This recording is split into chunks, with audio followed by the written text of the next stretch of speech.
Greetings and good evening. This is Joelle, and I am the Viberarian. I am here to elevate, enlighten, and empower, and this is the Psychic Inside Show.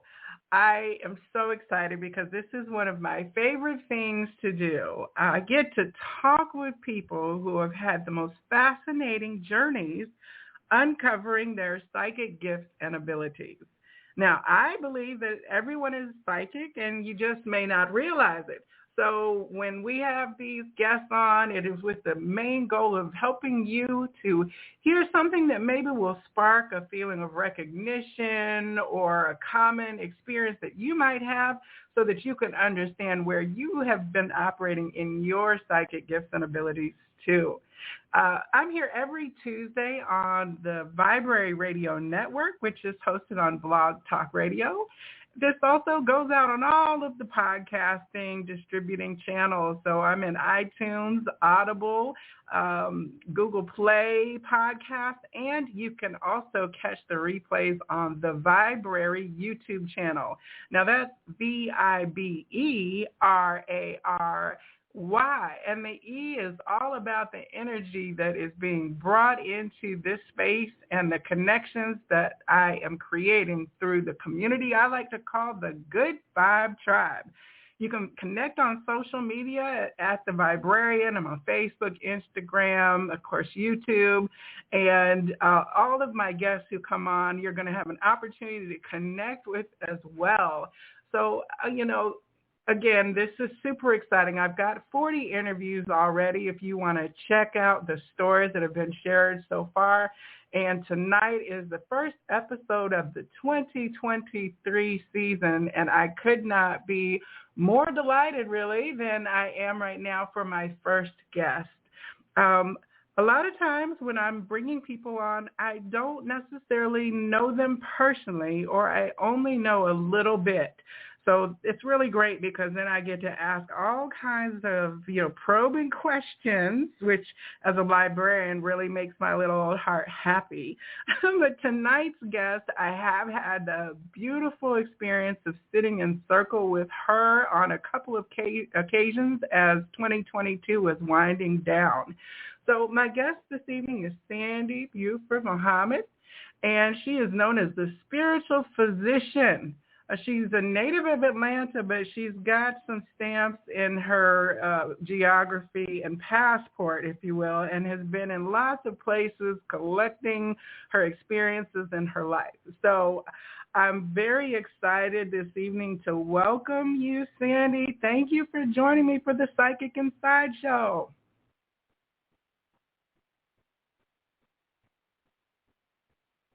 I'm wondering if we're having a little technical difficulties here. Let me see if I can bring her back on. All right, we're trying it again. It really wouldn't be Mercury. Can you hear me? There we are. There you are, Sandy. Welcome to the Psychic. It wouldn't be Mercury retrograde if we didn't have a few technical difficulties, right? That is absolutely correct. And when you're doing phenomenal things in this place and time that we're in, sometimes there's a little glitch, but we've got help from all areas. So I'm grateful you're able to hear me now. Yes, wonderful. So, Sandy, I am so excited. As I said, we've got to sit in circle a couple times as the year was winding down. And I know a little bit about you, but let me first ask you, is the word psychic something that you identify with? So that's interesting that you asked me that question, Joelle, because I needed to do a little background research on that word. I've never referred to myself as psychic. However, based upon what I have found, the root word of that word is it's of a Greek origin, which simply means of the mind. Simply means psyche means of the mind, and then the derivative of that as well connects to the soul. So it's the mental, the soul. It's of the mind, the soul of the mind of the soul. So I definitely connect with that. And then there's a Zulu derivative of that word as well, which I really, really connected with. And that word is called Isa Nusi. And that's a traditional healer or a diviner. So I'm definitely connected to the energy of what we're talking about today. Can you spell that for me and our listeners? You know, I love information. Give it to me. Okay, what was that again? I love it. So the Zulu word for psychic, if you will, it is Isanuse.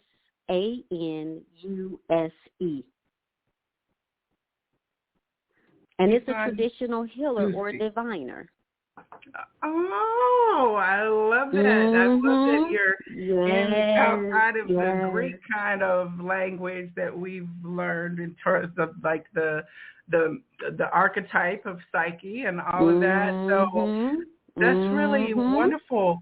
In your own personal experience prior to even hearing that word, would you say that it had a positive, negative, or neutral kind of connotation in terms of prior knowledge? Well, I have to tell you, I was birthed in the South. Atlanta is originally my home. And when I would hear that word growing up, it either had a connotation that someone was mentally challenged when you would hear that, or someone was practicing or doing something which was forbidden. So as I have, with my background being as a court reporter, of course, we study, and this is where you and I connect that, we study the derivative of words. And so we don't get caught up in what people say the word is. We are researchers. And so we find out for ourselves. And so over time, I've become very comfortable with that word, psychic. And I think that's so interesting because I think that many people over, say, the last 40 years, I'll give you at least 40 years on this earth, right? The negative connotation of that word as being like a forbidden practice or forbidden label in terms of religion or especially in the South, the Bible Belt, if you will. It definitely has evolved to a little bit more looseness. I don't necessarily think it's broadly accepted, but, you know, we're kind of more embracing of less strict definitions of spirituality and interaction and communication with our mental and emotional selves. I love that you said the spiritual diviner from the Zulu because we know that, you know, even in the most strict of religious settings, there have been those who are interacting with the divine and either healing or diagnosing or speaking life into or any number of things that we would call divination or communicating with spirit, source, God, that were very accepted and not rejected. But they're not really that different from what people are doing. You know, it's interesting that you say that. I believe that indoctrination is based upon a Western perspective. If we go to any original people of the earth, whether it's Native American, whether it's those from the continent of Africa, whether it is from even the East, the Middle East, the Orient, Asia, every group has those that they honor that works with the ancestors, those who have transitioned on, the close to the earth, whether it's dealing with herbs. I mean, the Asian, I don't want to be offensive, but those who are from China, Japan, they have perfected the the craft of herbs and living close to the earth. And so one of the other words that came up when I did this research is called a smelling doctor. That's what psychics were also called, smelling doctors. And so, or witch doctors or smellers, because they had heightened senses of smell and could also sense and perceive things that might happen in the future. So when you speak about those who have a people of color, we've always been close to the earth. We've always been able to have insight, but we didn't call it psychic abilities. We had other words and other names for them. And so when we are integrating into a civilization that's developing and creating itself, America, then there are perceptions about, you know, other people, ways of the same thing that have always existed. We are becoming more acclimated, I believe, and becoming more comfortable with naturally who we are. You know, so these other words are now beginning to come to us, and we're being reminded this is who we've always been. This is who. This is nothing strange. This is nothing new. This is nothing taboo. This is who we've always been. We've always had these abilities. So I was really excited when I began to pick up additional information to help me talk about what it is that I do. You know, I've never, like I said, I've never referred to myself as a psychic, but definitely I've referred to myself as a spiritual physician, as a healer, although I say I don't heal anything. It's the divine presence in me that flows through me.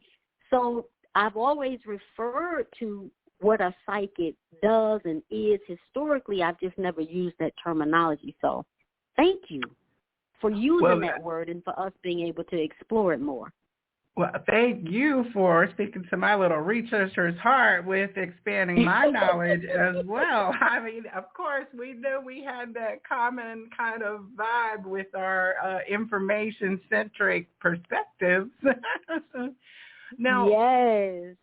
You talk about things that have always been present, but now just coming back into reemergence, a reintegration, sometimes after great wounding, right? But for you, at what point would you say that, oh, excuse me, little outdoor motorcycle there, but at what point would you say that you recall that you exhibited something that may not have been considered normal or different, or was your experience that your gifts, when you did have them come to your awareness, it was not considered abnormal? Like, what kind of personal path did you first encounter?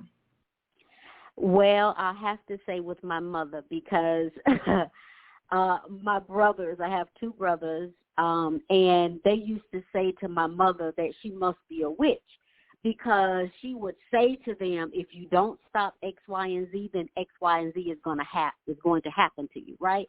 So as I've researched the word psychic, one of the things that have come up is you have this ability, this keen ability to foretell the future, like you can see what's happening in the future.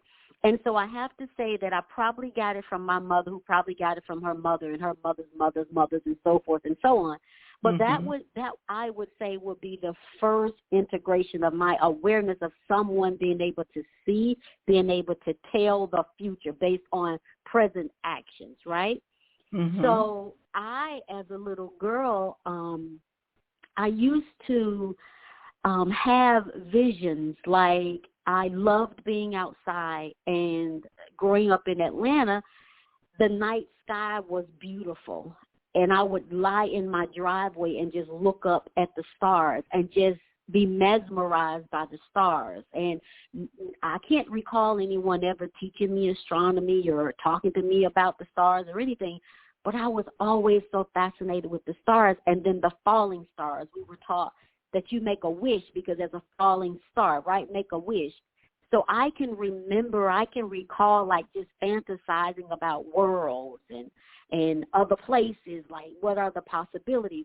but I never really tapped into or even became aware of having an ability to look at patterns and do predictions of patterns, because for me, that's what it is, until I became an adult. And that is through the study. One of the courses that I did was Dianetics by Mr. L. Ron Hubbard.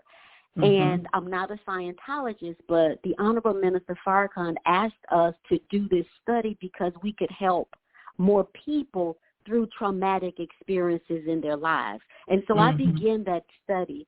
And when I began that study, during that process, you work with traumatic experiences that you've had in your life. Well, I began to work with traumatic experiences for this lifetime, but it led me to other lifetimes. I could see my life in other lifetimes. So now I'm like, okay, I realized why I was a court reporter. I've held a position of record keeping for many, many lifetimes. I've been like the sacred person to hold secrets for many, many lifetimes. I had an opportunity to see that. And when I began to see that, everything in my life, it made sense. Why I grew up where I grew up, why I went to the schools where I went to, why I was friends with some of the people, why some of the things that happened in my life happened. That made me a believer. And then I could begin to see the patterns of my life, which then helped me to see patterns of my future. Because everything is a cycle. Everything works together. And it became so obvious to me. So if we go back to the word, what a psychic is, you're able to see with a heightened sense the future, things that are to come, and even things that may have already happened. I realized, yes, it was simple for me once I learned it from a mathematical perspective. There are patterns in life. There are universal laws in life, and they do not change. There's a universal law that we all must abide by. And when we understand those universal laws, then we can see more. We can understand more. We appreciate things, how they happen. And we don't as much get so, I would say, bent out of shape when certain things happen. We know that's, as you can say, par for the course. That's a part of it. It's so interesting because as I'm just unpacking as you're talking, the average person has a hard line, and I'm speaking in generalities, of course, but for them there's a hard line in the idea of math, 1 + 1 = 2, or, Fibonacci and the golden ratio, and pi = 3.14, to make that then leap for some over to the I am all that I am and have been and will be, and I see my life story and stories, those that represents a big leap for some. Was the Dianetics framework then I'm not as familiar with it in terms of never having read it, but I understand that it had a great impact for people, I think, in the 70s and 80s, especially with the kind of new thought that it was emerging. Was that one of the key teachings that helped take you from the linear logic outside of that to be more expansive? So I'm going to share this with you. It's the teachings of Mr. L. Ron Hubbard, who is of a Caucasian persuasion. And so it's from the perspective of strictly scientific, how the mind works and what happens with the mind when a traumatic event happens. What happens with the blood system? What happens with the memory of the cells? The cells contain memories. And so it's strictly from a scientific perspective, right? 1 + 1 = 2 all the time. There's no deviation. However, because I am a spiritual person, as I began to study, and because of my profession where all I did was listen for 29 years and observed people's mannerisms and observed people's reactions to certain words and how some people would react differently from someone else with the exact same word, I began to see the patterns. And as a result of my understanding of Dianetics, coupled with spirituality, because the spirituality part for me is the emotional component.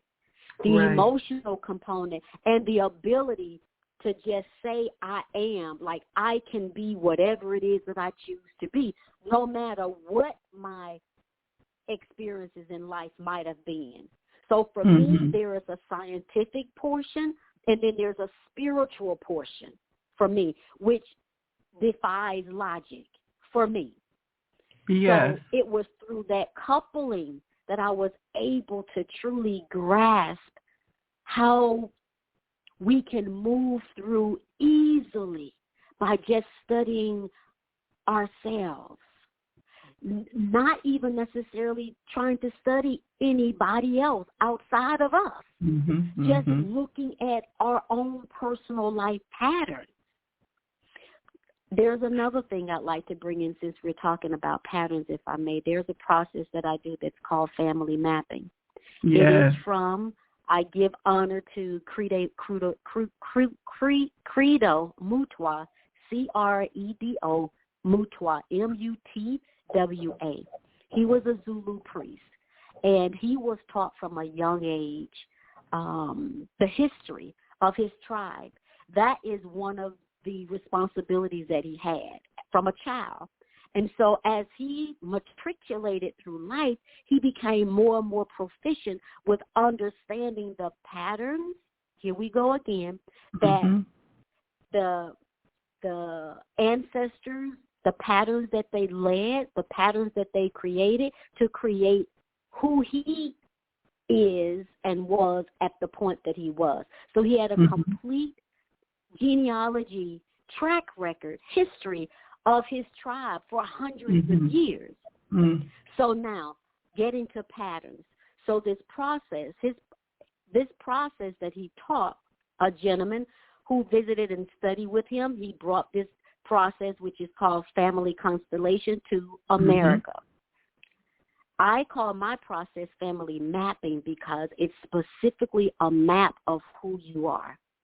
So when you understand your personal pattern of where you've come from, who your parents are, who your parents' parents are. This is why when you go and do a medical, you get an intake at a medical doctor with a medical doctor. They want to know the history because they're looking at patterns.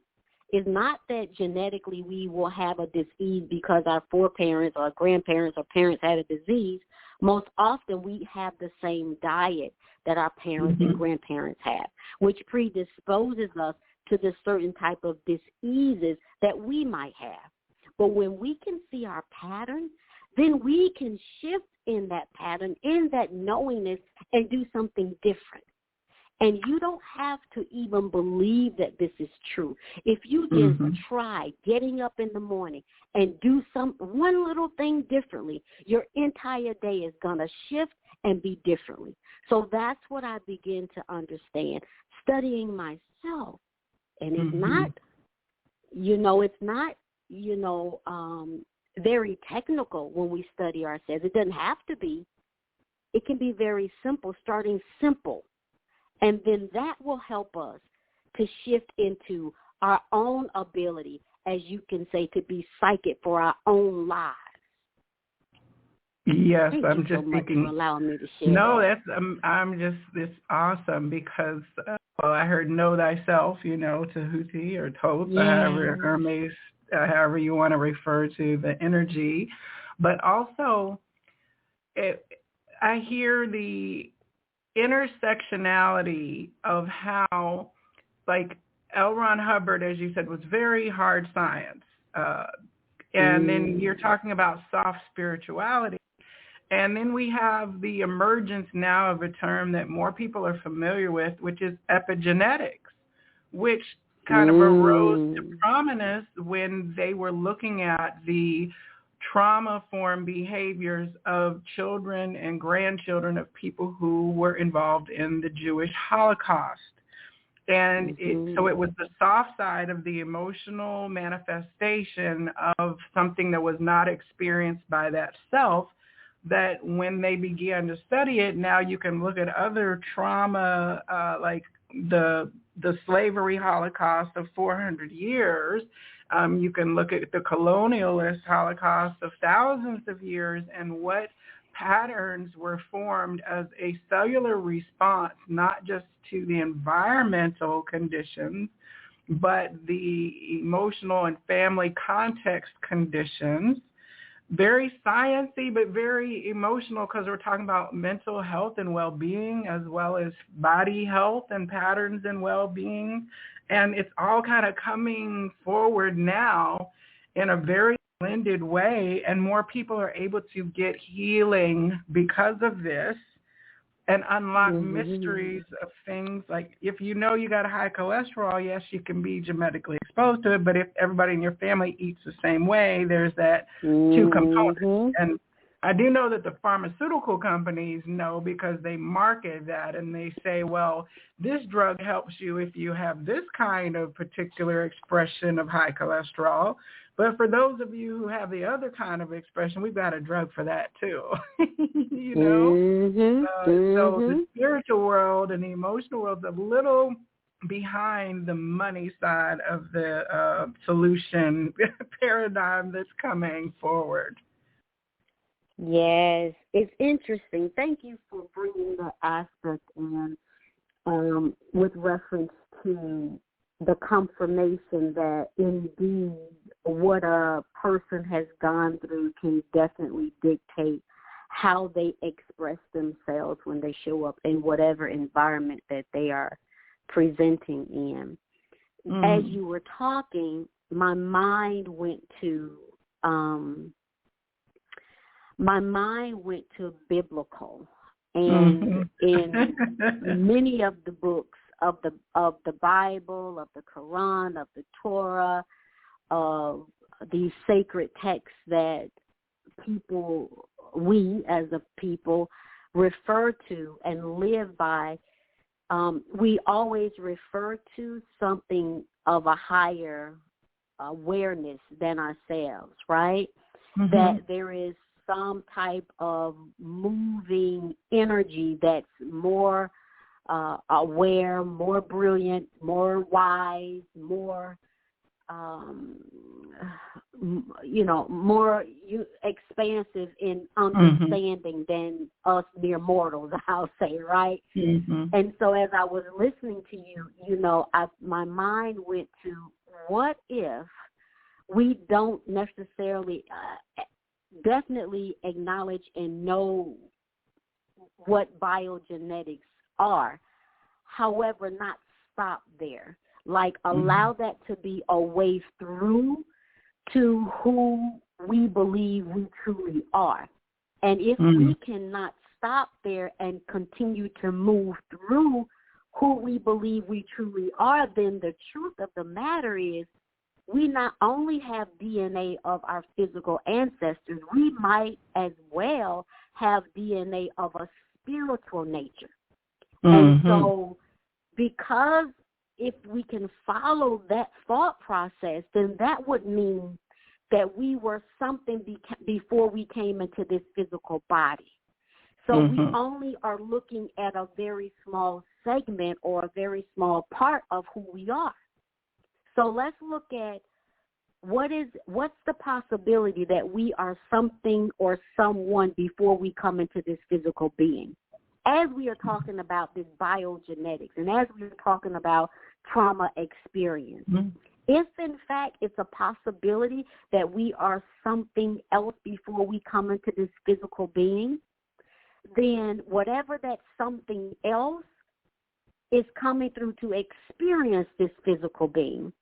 But if we cannot get lost in just the physical and also connect with the spiritual, then whatever we experience in this physical body, it can be easily resolved when we connect with the spiritual essence of truly who we are, which for me never changes.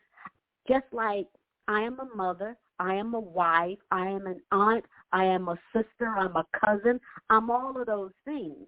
Mm-hmm. But I'm not all of those things all at the same time. I'm not having to express myself in all of those many ways all at the same time. It's Mm-hmm. an aspect of who I am. So for me, this physical body is an aspect of who I am.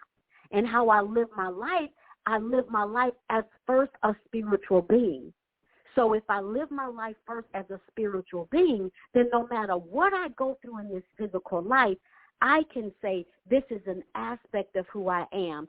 What can I do to help myself move through this physical experience, which really feels real, right?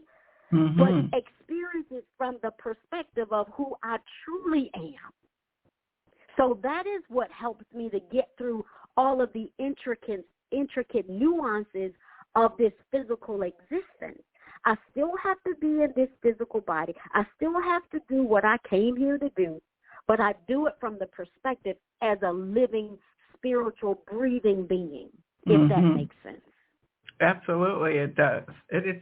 I like it like that a lot better. You know, it really is a lot more, for me, it's a lot more healthy and positive when I live in that framework. It gives me more freedom personally of my experience once I live in that kind of perspective. And, when you say, Walt Whitman said, I think, do I contradict myself? Then very well, I contradict myself. I am large. I contain multitudes, right? So we can free ourselves and just be things that are, like you said, an aunt is contradicted to a mother, or to a wife versus a daughter. Some of those things are in opposition. A court reporter would be oppositional to Akashic Records reader if in some people's minds, right? But there is no need to make it all fit into the same box when you have a very expanded framework. Absolutely. You are absolutely correct. Now, in terms of I have so many little bookmarks here that I'm trying to focus back in. In terms of your work as like a court reporter, and for those in our audience who may not be familiar with that vocation, can you talk a little bit more specifically about how that process works and what you did and who you encountered in the environment? So share with me, which process are you referring to? The court reporter, but the very 3D regular job kind of self that you were embodying in first. Okay, right. Okay, beautiful. So you'd like for me to share a little bit about what court reporting is? Yes. Okay. Yes. My first love. So court reporting simply is the young lady or young man who you see sitting in the courtroom that's taking down every single thing that is being said. So whether it is a aha, a ooh, a swoop, all of these sounds are being transcribed and translated from English, the spoken word, to shorthand. Mm-hmm. And most of us now are utilizing machines, which is called a court reporting machine. So I take the spoken word, I use a form of shorthand on my machine to translate it, and I was what was called a real-time court reporter. I would write, and the cable, my little cables from my machine would go to my laptop. And as I would write, everything that is being said would be in my handwriting shorthand and then translated into the computer into English for someone else to be able to look at the screen and know everything that's being said. Now, how that happened is over several years, every single word that I've ever heard, I had a shorthand brief for that word, which would mean if I heard a word, I would stroke it out on my court reporting machine, and then I would go to my computer and I would define every time I stroked this word on my shorthand machine, I wanted to translate into this English word. Mm-hmm. So I did that in school. After school, I constantly expanded my vocabulary on my court reporting machine. And so over time, my speed got faster. I could take down conversations between several people at normal conversation speed, sometimes at exceedingly fast speeds. I would listen. I would write the stroke that would correspond to the word that is being said, and it would be translated into a transcript that someone can take, use it for appeal, use it for filing a lawsuit, whatever it is. And I worked in criminal court, I worked in civil court, I worked in domestic court, I worked in different states as a court reporter, and eventually I retired after having my business for 15 years. I retired from court reporting so that I could do this type of work full time. I have the utmost respect for the court reporter because as I, work in the legal industry, and the court system truly holds the power of life and death in the gavel, and behind that is the accurate, truthful representation of what people say. So, like, you're so important in terms of making a record. And not only, you learned a different language, first of all, that's almost like sigils and shorthand and things that are kind of magical because it makes no sense to the people who don't understand the transcription. But with the right code, you're unlocking then and what you're hearing. And also, if you can imagine people, if you think about Neo in the Matrix and how all of this information, when he's plugged in, is flowing across him at a rapid pace, but he's getting all of it. It's understanding. So your time as a court reporter, it got your weight up, if you will, in terms of rapid processing of massive volumes of not just spoken information, but like you said, the pauses, the periods, the punctuation, the energy that is being spoken with the actual words, which needs to be conveyed also in the record. That's hugely informing as a daily practice and habit.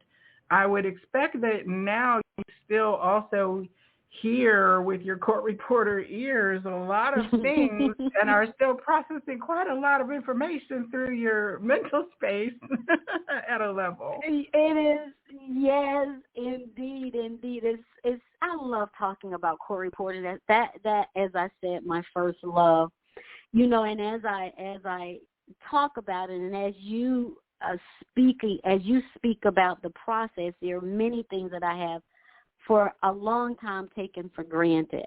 And one of those things is the ability to understand communication. So as a court reporter, not only are you hearing what's being said, but it's important to know where to put the comma and the period and the semicolon and the colon inside of a sentence, because punctuation will change the meaning of the sentence.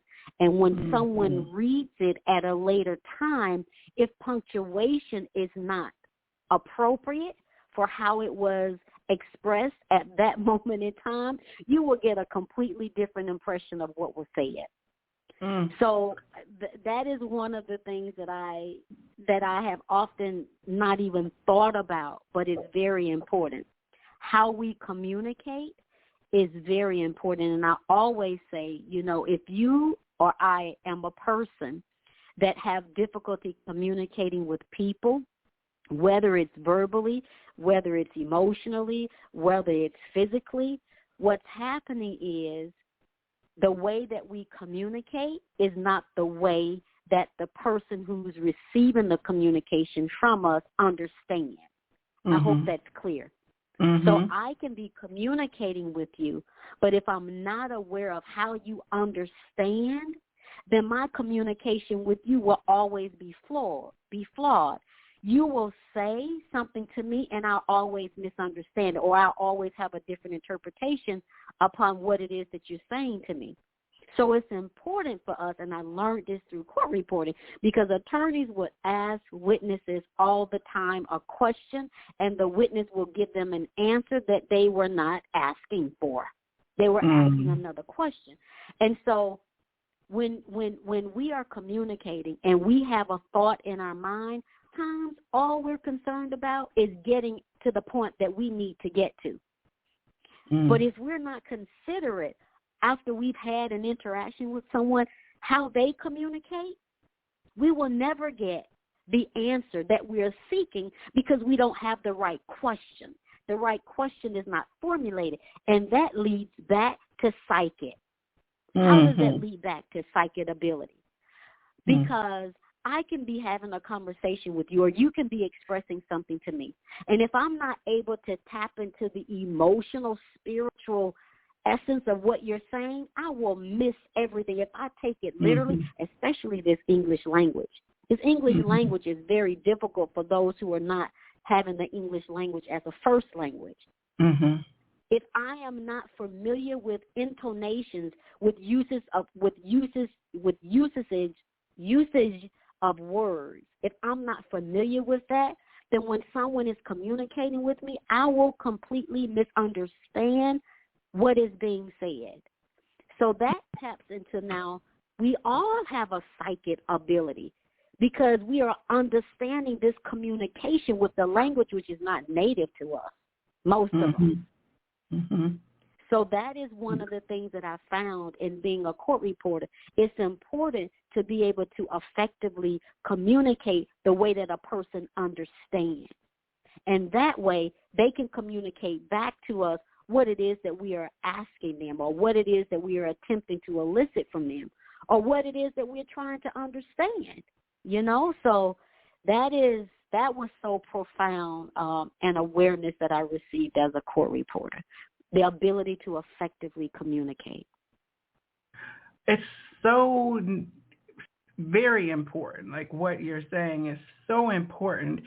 But to bridge it then out of like the 3D world to the more esoteric or 5D, if we're talking about a person, a human being who's experiencing the incarnation, what we know as the Akash or the Akashic record, it would be as if someone turns on a recording button at our moment of birth, and that court reporter, if you will, the great divine court reporter that is neutral, is basically recording then all that the being experiences throughout the lifetime. And in some religious perspectives, then, at the end of your journey, when you die, you go and you have to be accountable to someone for whatever you did in your Akash for this particular cycle. And when you were talking about why punctuation matters, what popped into my mind is that if you have a life that, say, was punctuated by childhood sexual trauma or a traumatic accident, those punctuation matters, right? So like what the beings experienced, if it was a pause, a comma, a run-on sentence, or something where phases of your life merged together, or you were separated from something, or misunderstood. Being misunderstood is more common when people don't realize what your life experience has held. And if you don't even realize what your past life experiences have held, then you may not understand why this particular thing is not understood when it's operating in your current life. That is so powerful, Joelle, that you say that. And most times we do not know why we've experienced the things that we've experienced, or why we were birthed in the families, like why this family, like, you know, I cannot even count the number of clients that have said to me, I feel like I don't belong in this family. Like, I'm not like anybody in this family. Like, why am I here? I mean, there are many questions a lot of times around what you've just spoken about. And it's in the questioning that we begin our journey. So I think it's important that when we've had these pauses in life and we have no understanding about, you know, I just got a message for someone telling me that this is some good conversation we're doing, Joelle. Wonderful. I love it. Yes. You know, these pauses that we have in our lives, it's important that we begin to do some reflection, because it's during that time that when we start asking these questions that we start the journey of self-discovery. You know, a lot of times it starts with pain in our lives. You know, it starts with discomfort in our lives. But that's what gets us to seeking. There has to be something like, why is this? Just the question of why, you know? And so I love to assist in that journey, in the journey when you begin to ask the question why, because as I mentioned in the beginning of the program, that I realized why my profession as a court reporter, I experienced that profession because in my work with myself, I've been a recorder or keeper of the records for many lifetimes. So me being a court reporter in this third dimension was a natural process from the many other lifetimes that I've had. It was a natural process. And it is to get me to where I am now, doing the work that I do now. I know that there is a book of deeds. So for those who may be listening to this conversation and we're using terminology that you may not know, hopefully we'll have a moment of question and answer time where keep a note of these things that we're talking about and ask us questions about this. I always say, never go past the word. I got this from Mr. L. Ron Hubbard. Never go past the word that you do not understand. Let's go back to translation and comprehension. If you and I are reading a book and we are reading so fast and we get the gist of what they're saying, if we misunderstand one word, we've missed the complete gist of what is being said. So it's important to make sure you and I understand what it is that we are reading. And if we come across a word that we don't understand, to stop and pause, because there is so much richness in understanding what it is that we are spending our time to read. Okay, so yes, amen and amen. Yes. There's another word for Akash, which is Book of Deeds, the Book of Lamb. All of these are synonymous with the words that we're using, the book Akash or Akashic records, right? These are, at some point in time, you'll have an ability to review your whole life in this lifetime that we've had, and you'll be able to see what you did, what was done, and how it was done, and so forth, and how you responded to that, right? So in my process of understanding why I was a court reporter, why I am a court reporter in this lifetime, it helped me to understand the work that I would be doing in this lifetime, which is accessing the Akashic records. So my spiritual fathers, I have to give them a shout out right now, which is William Thomas, my spiritual father and mentor, and Dr. Mark Armstrong. I study with them both. Dr. Mark Armstrong has studied chiropractic. He's a naturopath doctor. His father was a Moor. He knows about herbology, iridology, the gamut. His offices are out in Alpharetta. Give him a shout out. We'll be doing our workshop this weekend together. And then my spiritual father, William Thomas, who has helped me to understand my role as an Akashic record leader. not just a reader, not just one who can access them, but actually a leader which has access to all of the Akashic records and the records of heaven that's not records. They're layers, I'll put it like this. There are layers of access to these Akashic records. And I have to give a shout out to the Honorable Minister Farrakhan and my father who has passed on, Abdul Allah Muhammad, and my mother Aisha S. Muhammad, because they are the ones, they are the reasons that I am doing this work that I am doing. It's not work, this exciting life that I live now. They are the reasons for this. Okay, so now we were talking about the Akashic records and how some people have traumatic experiences in life and don't quite understand like how all of that plays in. From what I've understood, what I understand, and what I've been able to see is that our lives are a continuation. So in that, we pick up wherever we left off at. So if we had experienced, and let me put it this way. I've also experienced that there are some of us who come back this lifetime as a helper. So we may experience things sometimes, and it's not because of something that we've done to someone else. Here's this word you may have heard before, which is karma, right? You get done what is done to you, right? You do, and then somebody come back and do to you. So there are a couple of things that come into play when we're talking about the Akashic records.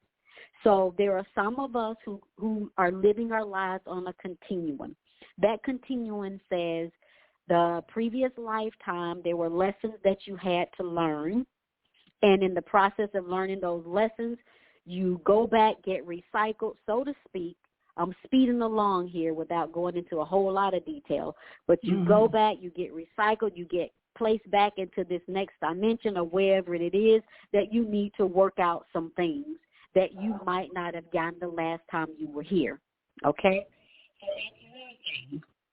The next thing is, there are those of us who have decided to come in this lifetime to help others along the journey of this lifetime so that you don't have to keep coming back to learn these lessons.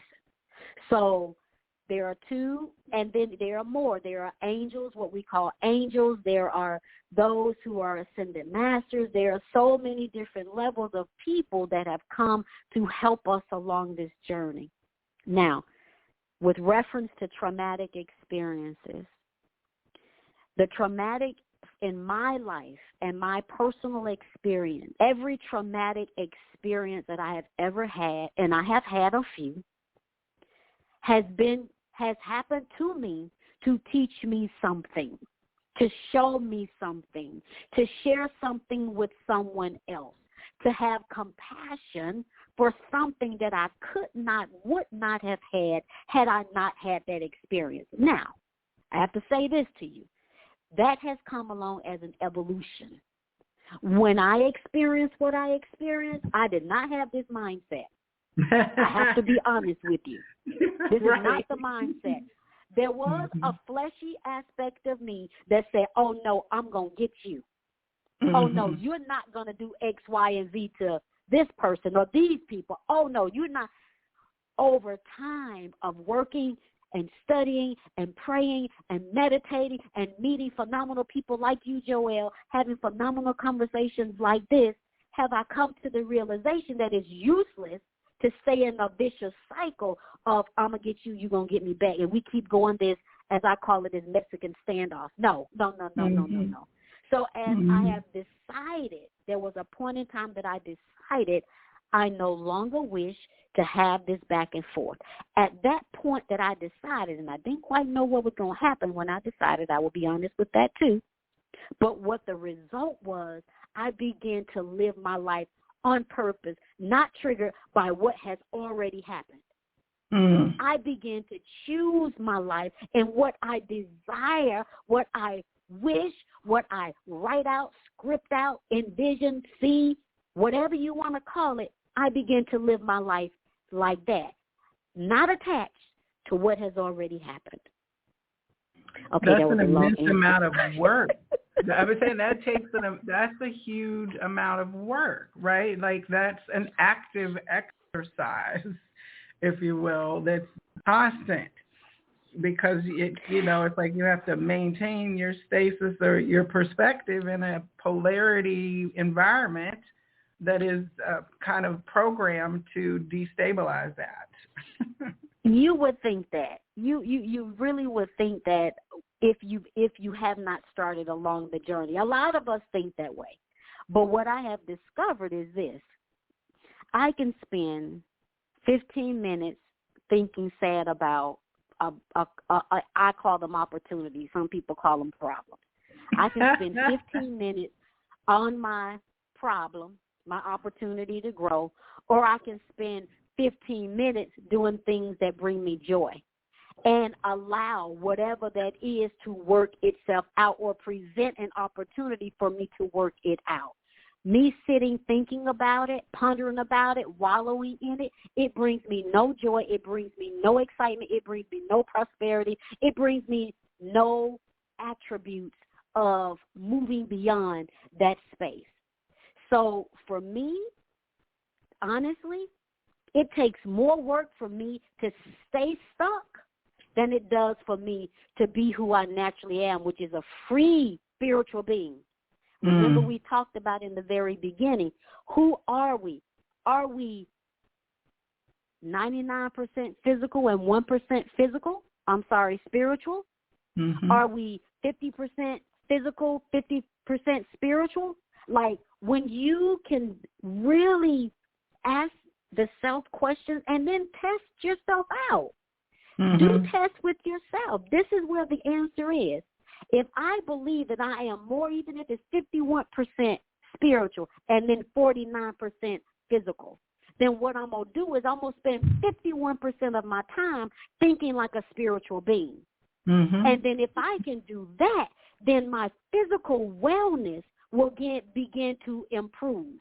But it doesn't say 51%, 49% with the consistent doing that.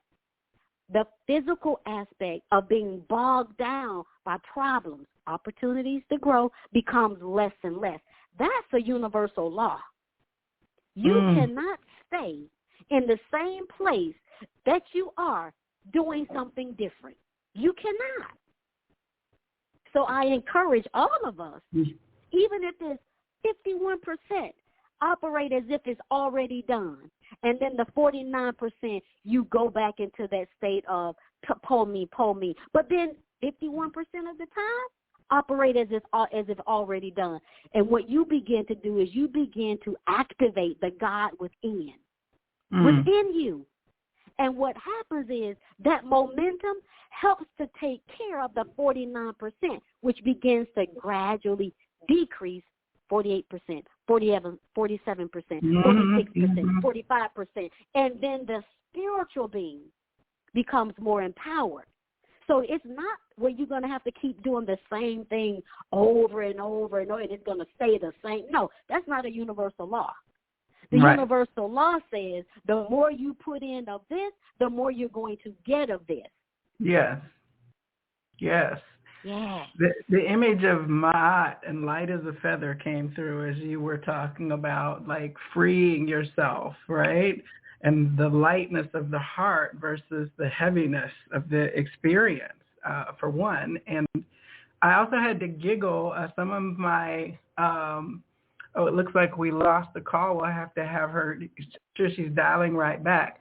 But as she's joining, thank you, everyone who's listening. We've got people in the chat room who are talking about what goes around comes around and karma and how we are 90% water. We've got people listening on the phone line. I know she's got folks who are texting. So all of you, thank you so much. The show line is 646-787-8436. And you are able to call in and ask questions. We're coming up on the second part of the show as well. So I do have you back, thankfully. I saw the call drop there. And as I was getting ready to share, I had to giggle. Can you hear us okay? Yes, I'm Okay, back. excellent. Okay, yes. I had to giggle because there's several of my listeners here. One of our friends worked in a job that was like one of those very oppressive structured jobs. And when you would get a demerit or a bad mark, they called it an opportunity. And so they were using the language of what is a positive, and I know when you said that it's just seen as an opportunity now from your way of processing, they took the language and made it ill-defined to where you did not want to get an opportunity. It was like, oh my God, I got an opportunity today at work. Oh my gosh, I got a bad performance. They listened in on the call and they said that I wasn't polite. I got an opportunity. I've got to get my opportunities reduced. Like, it took the language in such a toxic way and reshaped it in the experience. And so needing to clear that fear prompt of now being given opportunities and not necessarily even recognizing that the word would carry that connotation out into the regular non-work world too, because of the fear negative paradigm that was being associated with it within the physical mental space by that employer. But we took it in our friend circle and started joking with it, saying, oh, you got an opportunity, to try to shift, because I really thought it was so toxic to see it as an opportunity, which is supposed to be like an expansive potentiality that should be anything that you wish to make of it.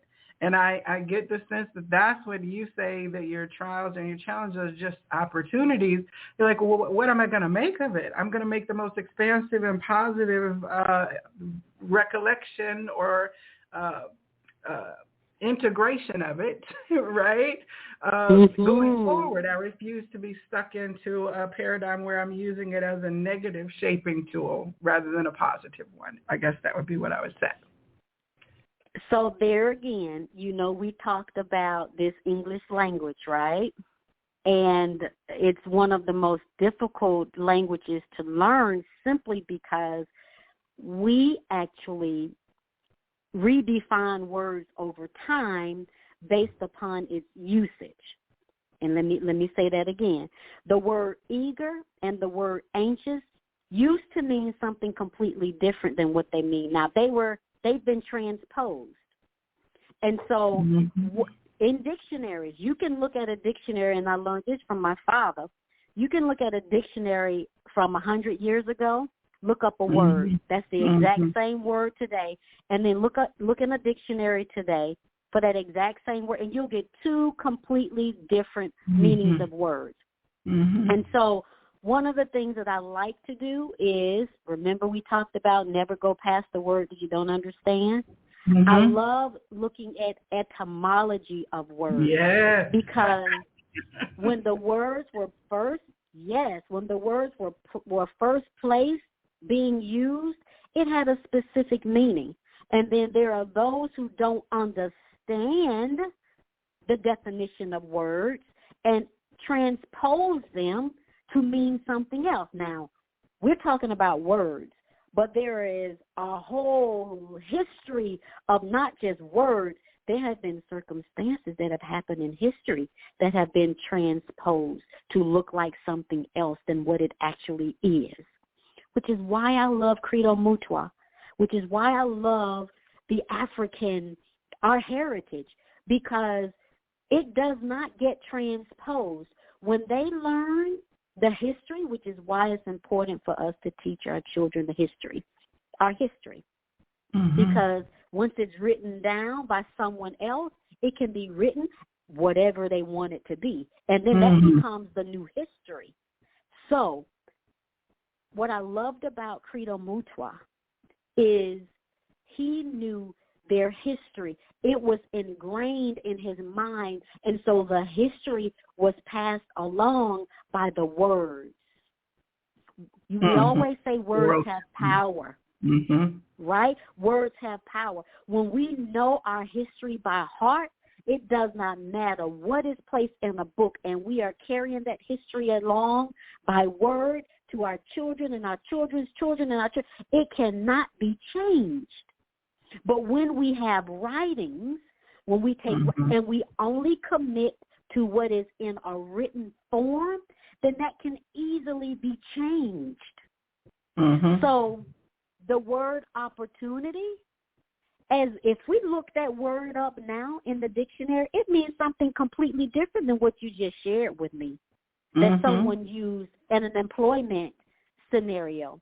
And, you know, probably I never worked for anybody, and that might be why, because I'm one of those people that you can't just tell me anything. I'm going to go and research, and I'm going to look it up.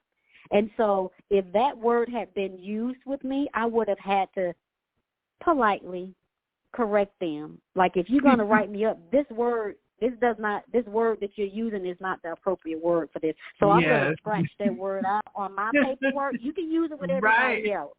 But I'm going to scratch that word out and say, this is a warning, or this is a demotion, or we're going to use the appropriate for my stuff. Now, I don't know what you want to do with everybody else.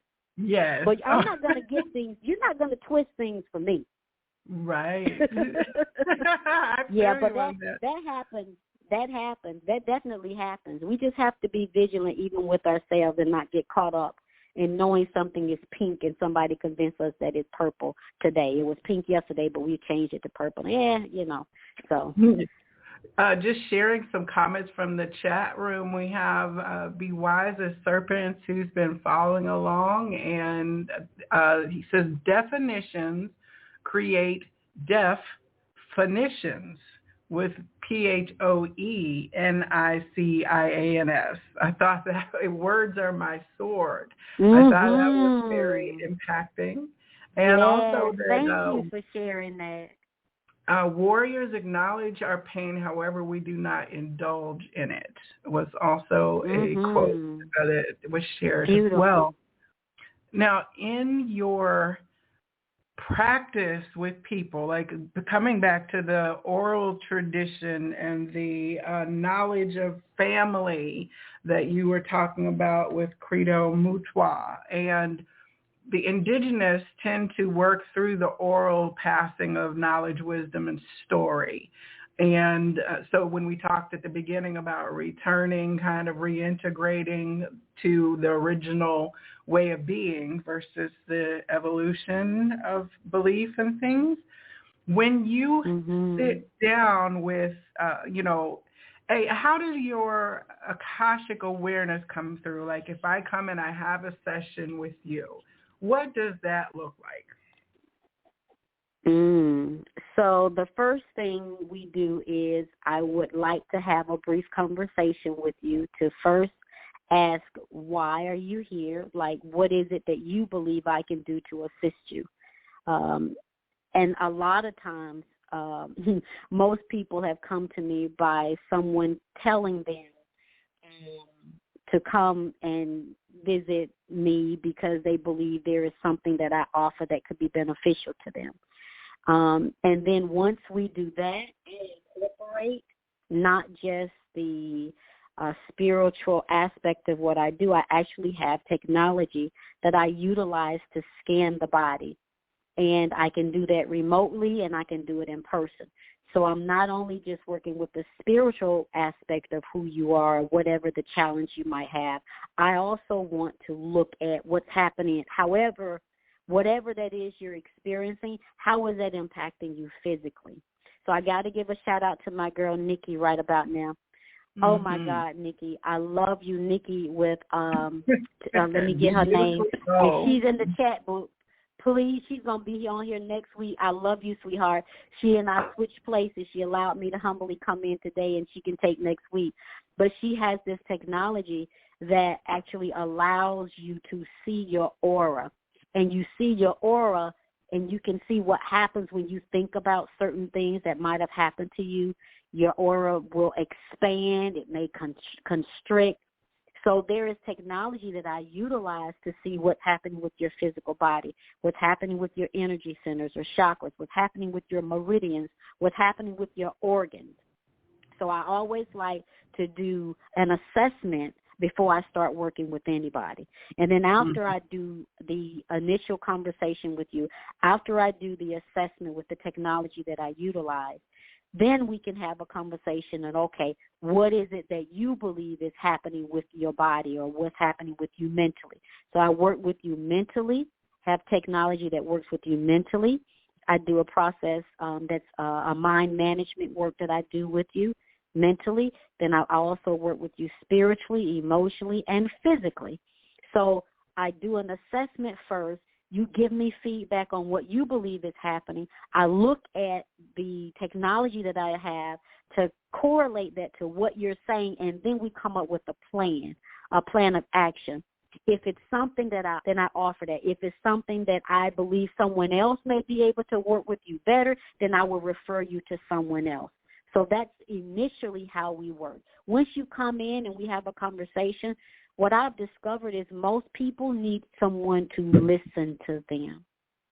So now in my listening skills, going back to my 29 years of being a court reporter, I'm able to pick up what you're saying and what you're not saying, because intuitively, here come that psychic ability. I can see what you're saying. You're giving me a story, and I'm not emotionally connected to what you're saying because it's a story. It's not happening right now, so there's no emergency that I need to jump in and fix. I'm just listening right now, listening to your story, your perspective of the story. And then I'm also visualizing your story as you tell me. But I'm also looking at the other people involved, the other components involved, so that I can get an aerial view of what it is that you believe you've experienced within connection to the other people around you. So that's the first thing that I do. And then I'll give you feedback.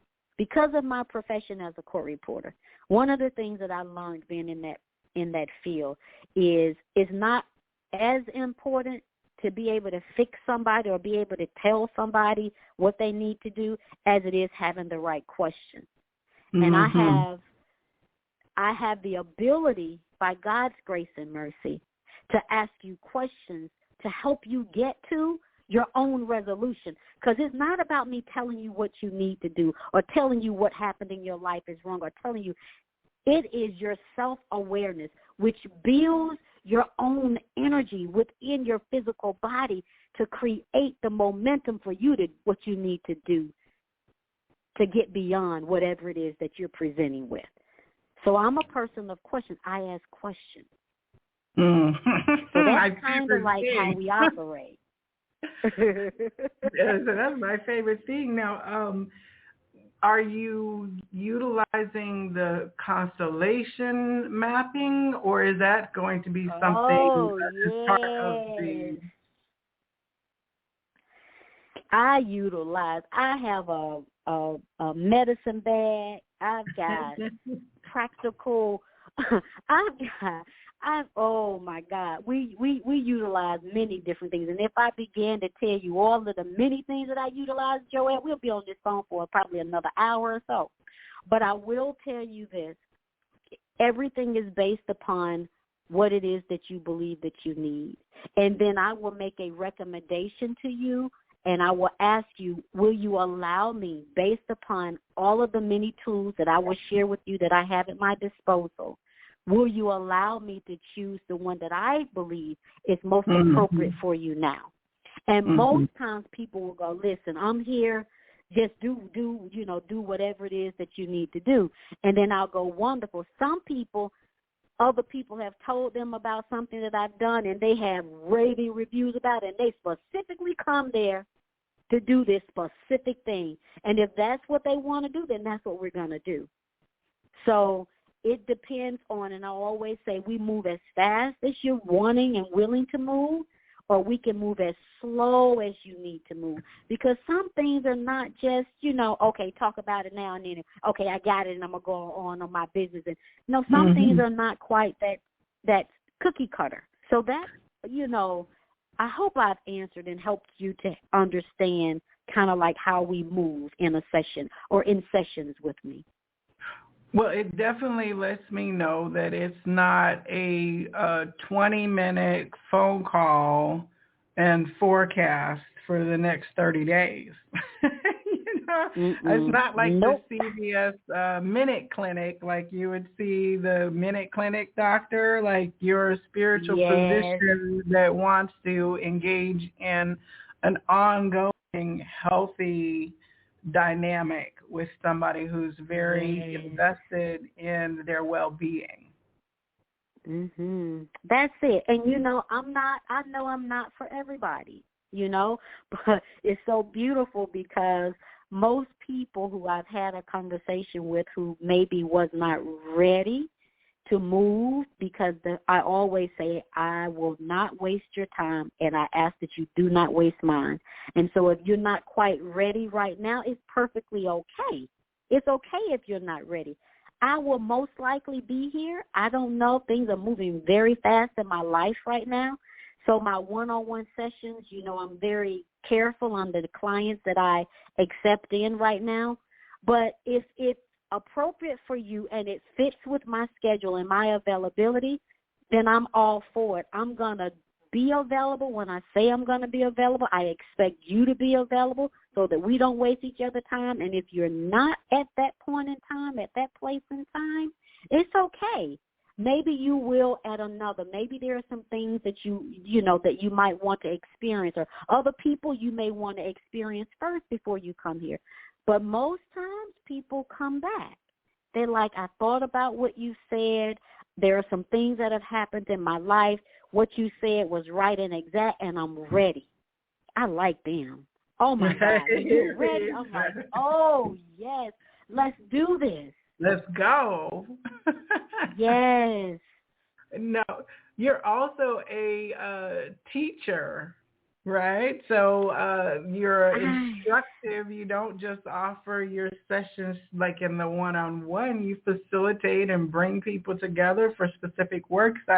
I know that you have an event actually coming up. It's no longer available because all the spaces are full, but would you share a little bit about what it is that people can do if maybe they're not ready to go into the long-term one-to-one? What I'm not going to say it's not deep, because I know it's still deep, but you know what I'm saying, for a different format.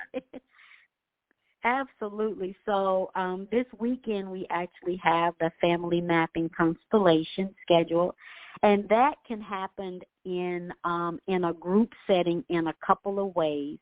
It can happen where I've had families come together of 10 or more, where they've come together and they know there are some dynamics that they want to work through. It's been existing in their family for a long time, and they're ready to talk about it. They're ready to move through it.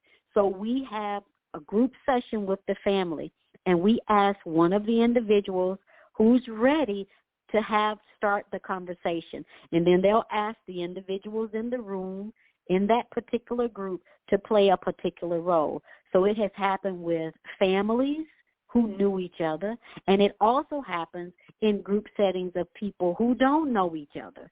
And I find that those are very, very powerful, because when we're in, like this weekend, it's a group of people who most of them don't even know each other.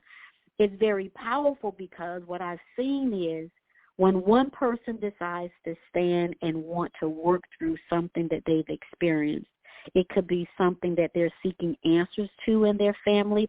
It could be something that might have happened to them in their family and they don't know why it happened, or someone allowed certain things to happen. Sometimes it's simply a sibling who had to play the role of another part in the family, like a son playing the role of a father, or a daughter having to play the role as a mother. Sometimes it's, I just want to be the one that I was birthed, the order that I was birthed in.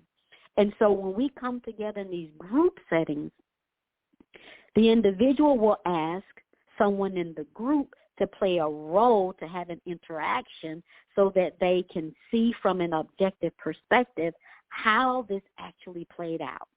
And there are those who will be asked in the group to play a role. There will be those who will be witnessing what's happening in the roles as they play, right?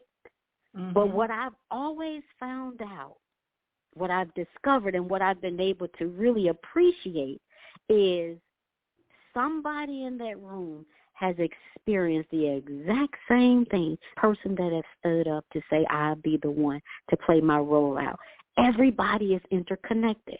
Mm-hmm. Every single person either knows someone who experienced that or had a personal relationship in their own life with the exact same thing. So the one person who stands up is not only the one who benefits from this group setting, but it's also those who are participating benefit from this group setting as well. I love it. I love it. It's so profound. It's like it's miracles. Like, how does this happen? It happens, and it's real, and it has been happening for years and years and years, this particular way of being. As I mentioned, Credo Mutwa, this is what he found in the origins of Africa. This is connected to where we've come from. And when we understand the patterns that exist, they only duplicate themselves based upon what somebody did before us, what somebody said before us, what somebody didn't do before us, what somebody might have witnessed before us. And that's why we show up today, how we show up. Mm-hmm. Something is connected to something that's hidden. Family constellation, it shines a light on it. It shines a light on it for everybody to see. And then there's healing that happens with it because we bring you back into your proper place in your family unit, and we sit you there and go, okay, now that we see this, now you can breathe. Now you can be who you are intended to be without the shadow of X, Y, and Z over your life. Mm-hmm. It's amazing. It's amazing. You know, I was so excited when I heard that you did constellation work. The first time I encountered it was with a sister down in Mexico who I just absolutely love, and she's a Mayan and Mexican ancestral healer and priestess. And she was talking about the Agua de Constelaciones, or, you know, I'm sure I'm butchering it, but it was in a pool, like a baby pool, and all these objects were cast into it. And then she, you know, began to do the work of what your constellation was showing. And I never had opportunity to sit with her during my different times there because we were always doing other things. So I'm super excited to connect with you in terms of that kind of lens to look at things, especially because I'm adopted. So I know that I'm in the family unit that I'm within with purpose for my soul experience, and that there's opportunity to clear patterns by being in this, and that just because I'm not aware of the biological connections in this lifetime does not mean that we may not be 4 generations back still biologically connected, you know. Yes. The other image that I thought about is that in this learning that I uncovered in a Hawaiian book, the Soul Manna Oracle cards, written by scholars from Hawaii, indigenous, not European perspective of the Hawaiian, and they were talking about how Ho'oponopono really happens. And it's not just the way that we've learned in the New Age kind of now. What happens is that there is an elder feminine who convenes the family circle and brings everyone to the table for the manna, for the healing. And they begin to talk about then like their experience where there has been a harm in a way that is with the intention of all being heard, and then the resolve and the forgiveness being able to emerge from that circle that's held. And I just had that vision of you holding that space in the circle with the family as you're doing what is absolutely transformative and healing work, you know, through that workshop that you're talking about. So I love that the threads kind of connect from one to the next, but in a universal kind of way when you get past the language of culture when you get down to the actual function, which is healing, so that further patterns are shifted going forward rather than continuing to perpetuate from the past. When do you think you're going to have another one of these? I actually do have another one that's coming up. You all can go to my website at soulwisdomintl.com, and you'll see all of the upcoming workshops. But I do have one coming up. Let me tell you right now. The next date for the constellation, I call them family mapping, is March the 11th.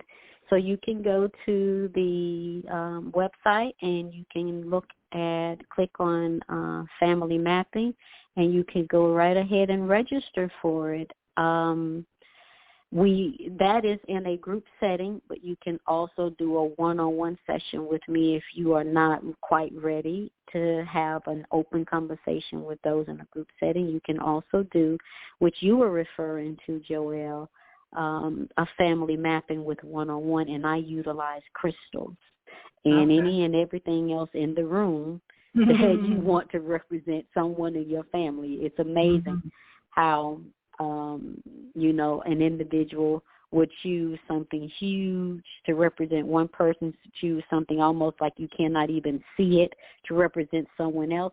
All of that means something for them. And it's so beautiful to witness. As I was listening to you as well, Joelle, you mentioned that you were adopted. One of the things that I love about family mapping is that it does not matter if you have the information consciously about who your parents are, who their parents are, who your siblings might be. There is, we talked about this earlier, biogenetics, which is existing in the field, the FIELD. There is an energetic field that is still connected to you. And when you tap into that energetic field, the people who are connected to you begin to speak. And they either can speak through people, or they can speak through crystals or anything else that you use, because they truly want to be heard. Most of it is all a misunderstanding. And believe it or not, those who have not had an opportunity to speak about what may have happened are the first ones to show up in a group setting and in a one-on-one session. They want to speak their piece. So I call this, we're going to heaven's court, kind of, sort of like. There we go, back to court reporting, right? It's all interconnected. Everybody wants to be vindicated, whether they have transitioned on or whether they're still here. They want the truth to be told. At this point, if they've transitioned, there's nothing for them to have to lie about. The energy of who they are is existing inside of your DNA, Joelle, and it will speak. It will speak. It wants the clouds to be removed so the sun can come through, so that you can give them the praise that they might believe that they need to have, because they were not rightly treated. They were not rightly told about the whole story. You know, in court we say, tell the truth, the whole truth, and nothing but the truth, so help you God. They want the truth to be told, and at this point, they don't care who gets hurt. Right. They want everybody to be revealed who had a part in whatever part it is, including theirs. Absolutely. Including theirs. So, yes, ma'am, it's a beautiful thing to witness. There's no human need to correct the past, the record, right? There you go. It is it is, because it is written. When my journey absolutely shifted, because some of the first people that I started having clairvoyant interactions with were my adopted grandparents, but then shortly thereafter, within like a year or two, my biological family began presenting in spirit as well, and it shifted the story that had been written in me as to what my parents' birth story was. You know, at the age that they were that they had me, it shifted for me and brought a huge amount of medicine. and being able to continue on then differently with a new relationship. So correcting the record, definitely was a positive experience for me. So kind of want to take you. Let me just tell you, I'm sure we've got people in the chat room. We've got, I know that Karima is on the line. She's in the chat room, and Karima, I believe, is coming up at the end of January. She's another beautiful sister.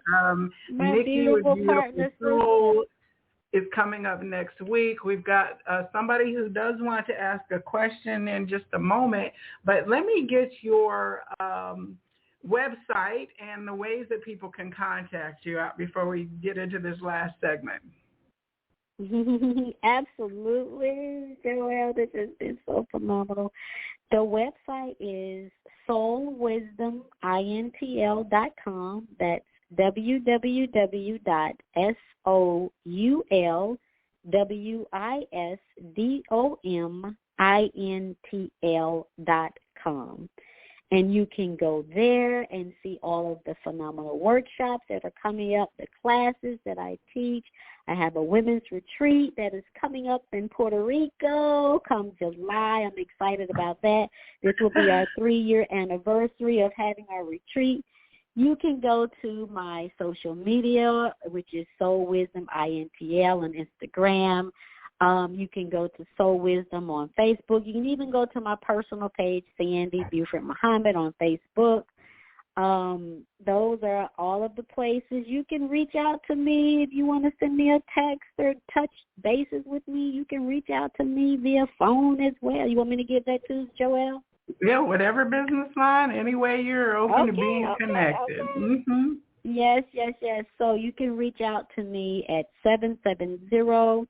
770-906-6193. You can send me a text. If I don't pick up, you can leave me a message. I am very good with returning calls, usually within the same day, as long as it's within the business hours of 9 to 5. I am available to do public speaking events, which I love. My passions are women. My passions are business owners. My passions are children. I am really passionate about any and all of us who are on the journey seeking to self-discover and needing someone to just not tell you what to do. I'm not here to tell you what to do. I'm here to encourage you to find your way, because I'm not here to be with you for the rest of your life telling you how this thing works. I'm here to set you on the journey of self-discovery so it can become automated, where you then begin to have this desire and this love for who you are and how you fit inside of the bigger scheme of things. So that's how you reach me. I'm all about that. I mean, I'm so glad to be connected with you, and this has just been, it's exactly what I love about having these conversations, is that it is so expanding for me personally, and I know that it is for the people who tune in either now or in the future moment, because I know that they will be magnetically drawn to this record, if you will, at a point when they need to have something transformative happen for them. So it's just an honor to be able to facilitate and hold this space here. I do have someone who has a question as we get ready for this last segment. You have agreed to provide like spiritual guidance or readings for people who call in, if that is what they're asking. Of course, callers, if you want to contribute thought to the conversation or ask Sandy a question about her life, feel free to do that as well. Did you have anything like in terms of guidance or what kind of questions you would receive for anyone who's getting ready to join, Sandy? Yes. So because of the time that we're in and the amount of time that we have, if you do have a question about something that may be going on in your life or you'd like for me to share give you feedback. I will be able to give you limited feedback in this space, and I will encourage you to reach out to me personally. There are some things that might come to me that may not be appropriate for this particular setting. It will be more appropriate in a one-on-one setting, and so just be mindful that I will say to you that there are things that are coming up that are not appropriate to say in the public setting like this, that I'll encourage you to reach out to me one-on-one. But other than that, I'm ready. Oh, yes. I'm glad you said that, because let me tell you guys, these are recorded. They're out there. They're going to be there for, ever and ever and amplifying. So, your spiritual tea can be sipped by many. Of course, we try to respect that, and I'm going to just ask for your first name or initials because there is a connecting with the energy that comes. But just, please take it to the one-on-one if it's something that you already know, And also, these readings are really about you. It's not about what's my mother and brother's cousin and is somebody cheating on me and that kind of conversation. So we're definitely hoping to be a little more focused on you and your spiritual growth and walk in the now moment. So, all right, I am going to bring our first caller on. Caller with the phone ending 953895. You are on the Psychic Inside Show with Sandy Beauford Muhammad. Who are we speaking with?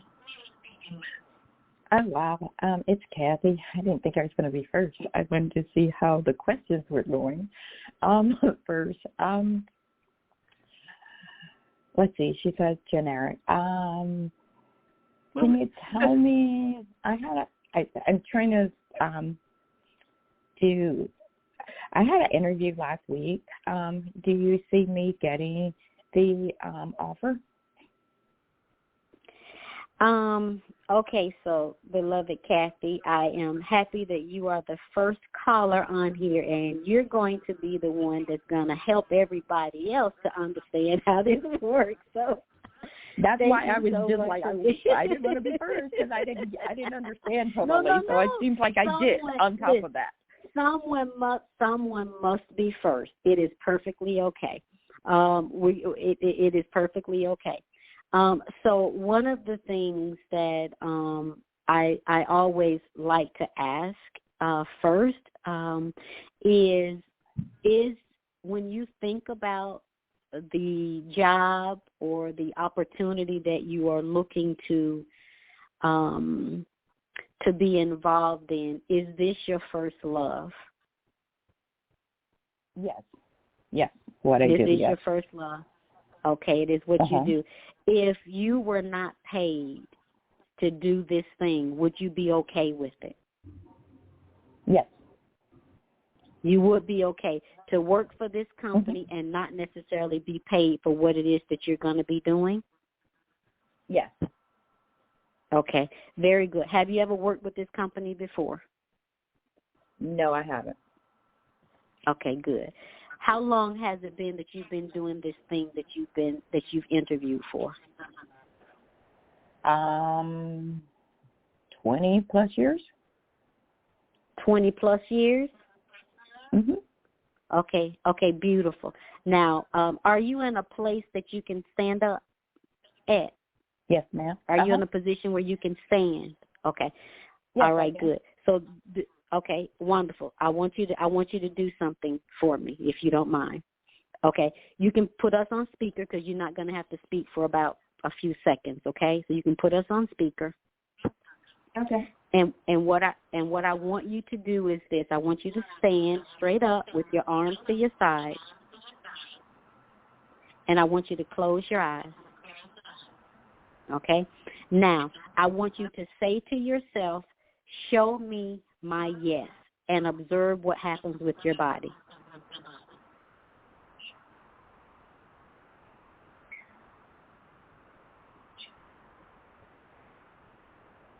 Okay, good. Did you see what happened with your body? It started to relax. Okay, good. I want you to observe which way your body sways. So close your eyes again and center yourself, and then ask yourself once again, show me my yes.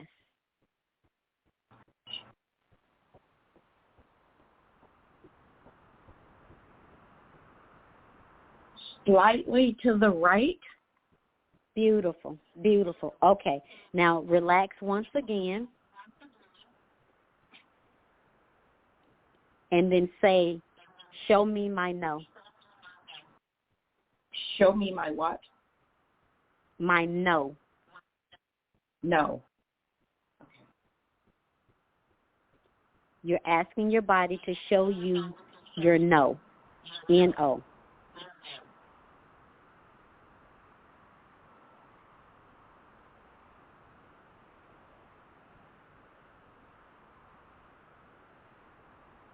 Are you able to tell what happened with your body?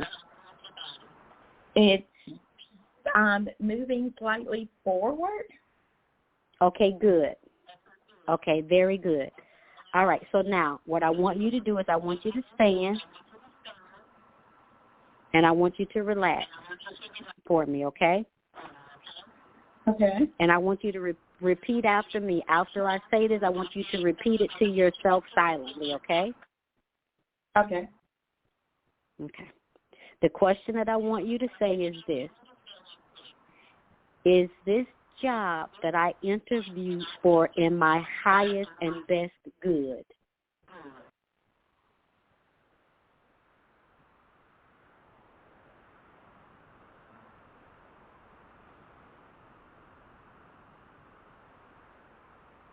What happened with your body? I'm kind of making a circle. Ooh, So okay. weird. So now, okay, beautiful, beautiful. Now this is what I want you to do. I want you to relax again. Close your eyes. And I want you to ask the question, show me what this, no. It's important to have the proper question. Ask this question. Does this mean I can go or I cannot? Forgive me. Does this mean that I can accept this job or I don't have to accept this job? Which means it's neutral. Ask that question. Does this circle mean this is a neutral response for me? Ask that question, please, and let me know what happens with your body.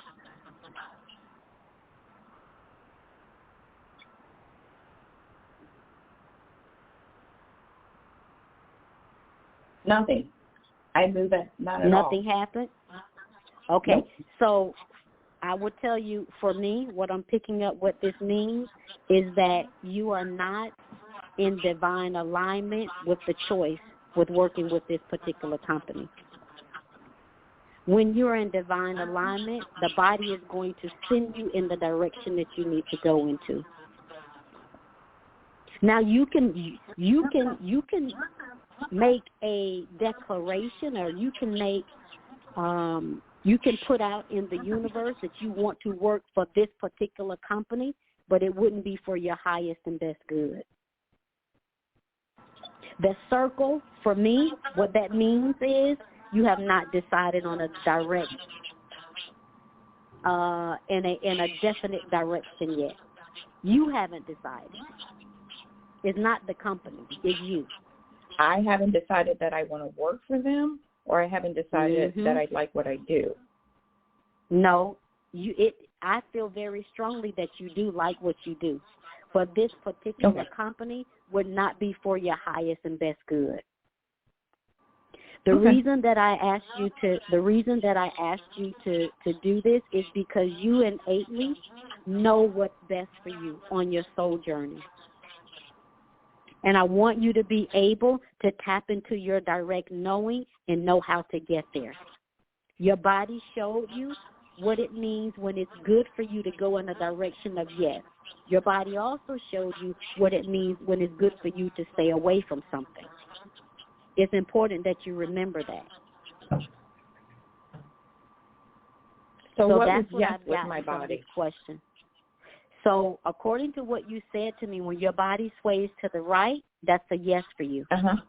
When your body sways slightly forward, that's a no for you, based upon what you just shared with us. Okay. But That's it's important for you to continue to, it's important for you to continue to work with you, because you have a direct connection with the source of all that is. And you're always getting downloads of information on what's most appropriate for you and your highest good. Now, you can always do, something that's not in your highest good, and then you'll come back. You have to, sometimes retract. But if you tap into this direct knowing, you'll always be in the place that you need to be in. And you'll always be away from the place that you need to stay away from. You have the power within yourself to know. That's interesting. Okay? Huh. Any other comments or questions that you have for me? No, I'll look up your profile and stuff. I'm intrigued about what you just said and what happens, and it's all, I guess, back to you need to pay attention to your body and the signs that are there, but you just haven't put them together. So that I'm intrigued. So thank you. You are welcome. Kind of good being first, I guess, then. Thank you. Yeah, it is. And then sometimes it may be some adjustments within yourself that you may not even need to be. I don't know what line of work you're in, but you may not need to be with another company. It may be more appropriate for you to design something for yourself and then solicit yourself to other companies that can utilize your service. That is one of the questions that might be a stronger question for you than it is for you working with somebody else like this. But you can always get to the answer by doing this exercise with yourself. It's important to know the question. And your question is it, to start with, is it for me to design and develop something for myself and solicit to other businesses, or is it best for me to work under a company right now and continue to strengthen my skills in this area? That's the first question before you even get to working for somebody else.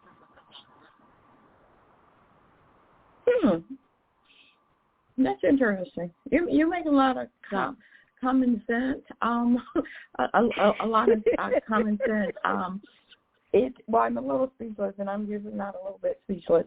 I'm a Leo. Yeah, that's interesting. The company, I think, is the best fit for now. I'm not sure for how long. The energy seems good across the board. But at the same time, I need it now. But at the same time, I'm trying to develop an exit out of corporate America. So it might be both of those, that I need to do this before I can do the next thing. So that's interesting. You're pretty good. That's interesting, because it's literally It's not me, sweetheart. It's not me. It's the divine energy flowing through, and with you and I both have the ability to do it. It's innately. But I do want to leave you with this. There was something that you said, and you said the first response you gave me is, I think it's best for now. And whenever we make choices with our mind, we are attempting to rationalize something that we are afraid of or we are in fear of. But if you move to your heart, when you move to your heart and then ask the question, you'll always get the right answer. So less of thinking with the mind and more of thinking with the heart, because that is our first mind. So meditation, I would recommend for you to sit with yourself, to just build your own stamina in your knowing. Your direct knowing is what we call it. Sit with yourself so bizarre, and because love I just yourself. started back meditating, I just started back meditating, believe it or not, All trying to get back into it. All of this will become clearer to you the more you tap into that. It's what we call direct You're knowing. right, because I've seen it started working. I've done it less than 2 weeks. I don't do it every day, and I need to, but I have become clearer. Your dead spot. I'm speechless almost, and I don't usually become speechless. You're dead on, but that has gave me,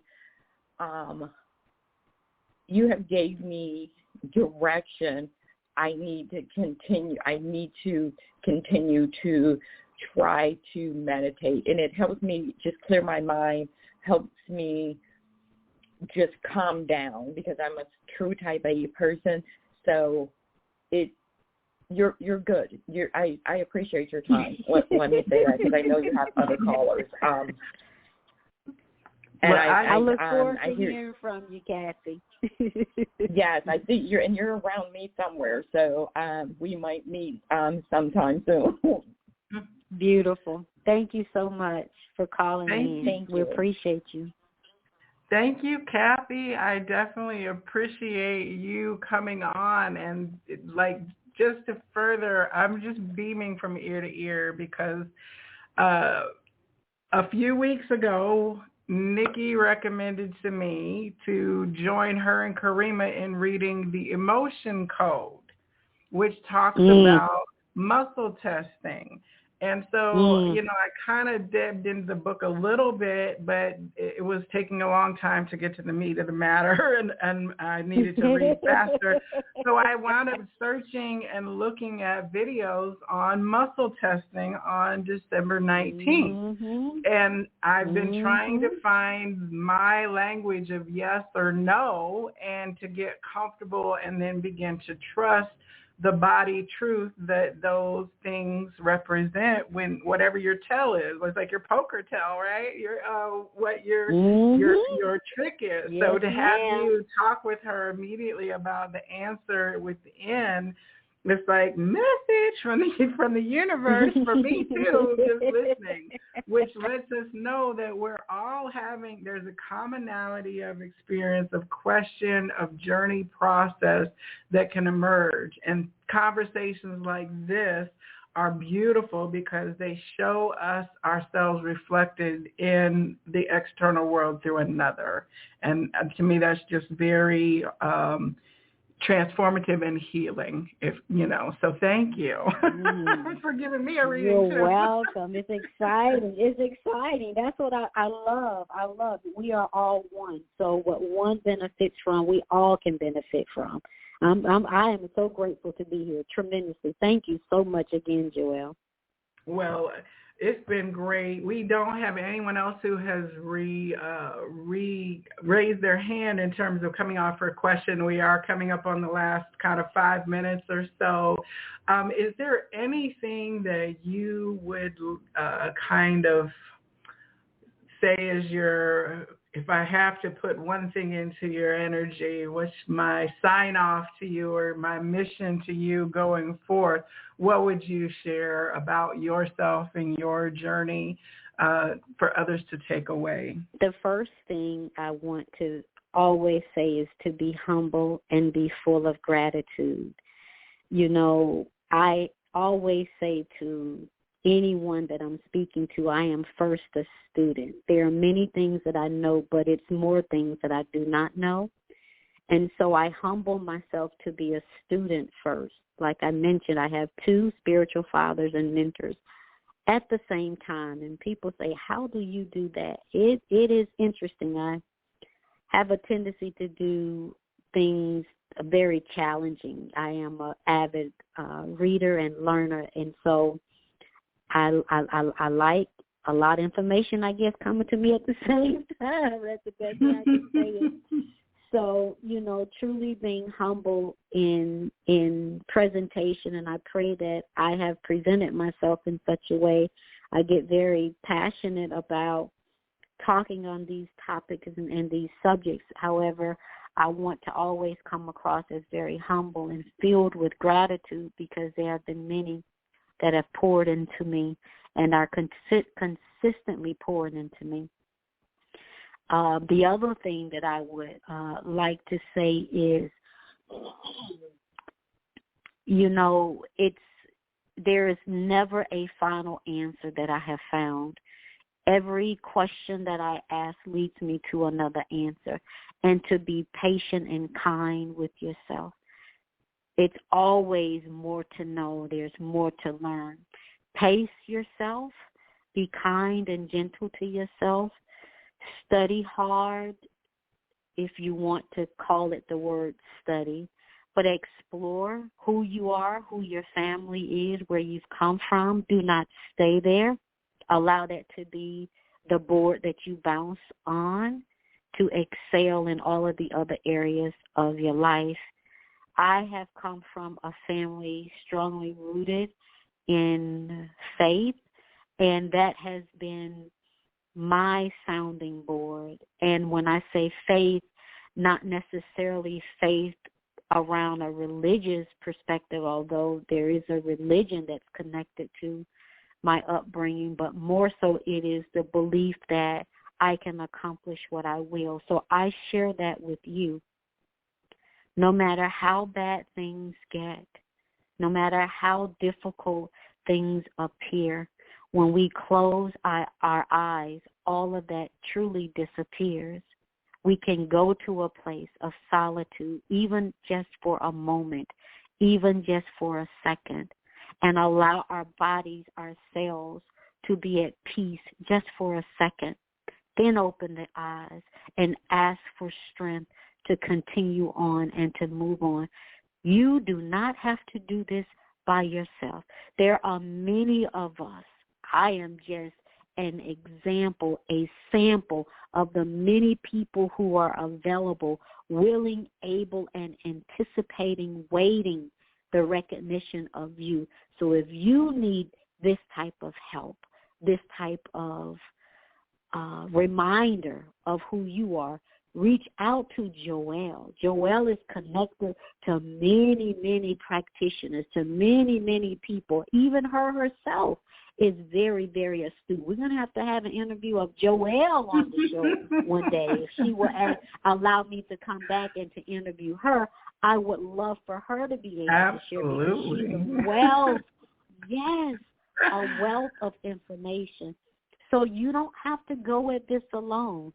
There's a large shift that has happened, and we all are coming out of the woodwork speaking broadly and boldly about these types of conversations. So connect with, find you a group, a person, a people, what have you, that can help support you along the journey.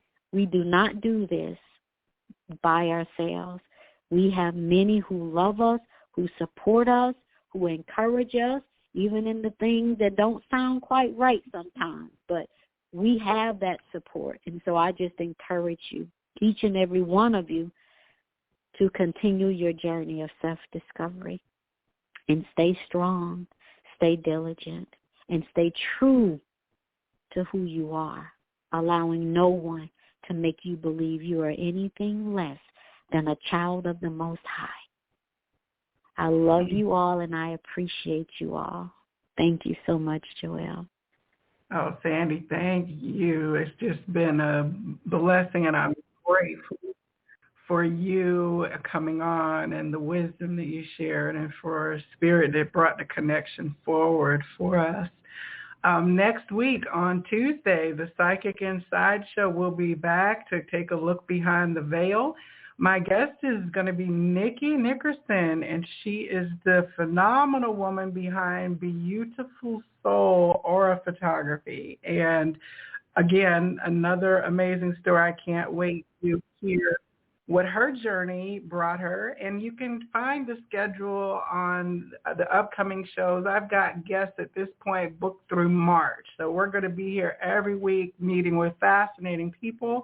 If you're on YouTube, check me out tomorrow. I've got a live stream called In the Cards with the Viberarian, and we're going to be talking about oracle divination, tarot divination, cards, and of course it will be high vibe and a beautiful group of people coming together for that. I wish for you that you have all of the blessings this week that you can possibly hold, and that those blessings spill out from your arms to bless the world around you. The light in me absolutely sees and honors and reflects the light in you. Namaste. Namaste.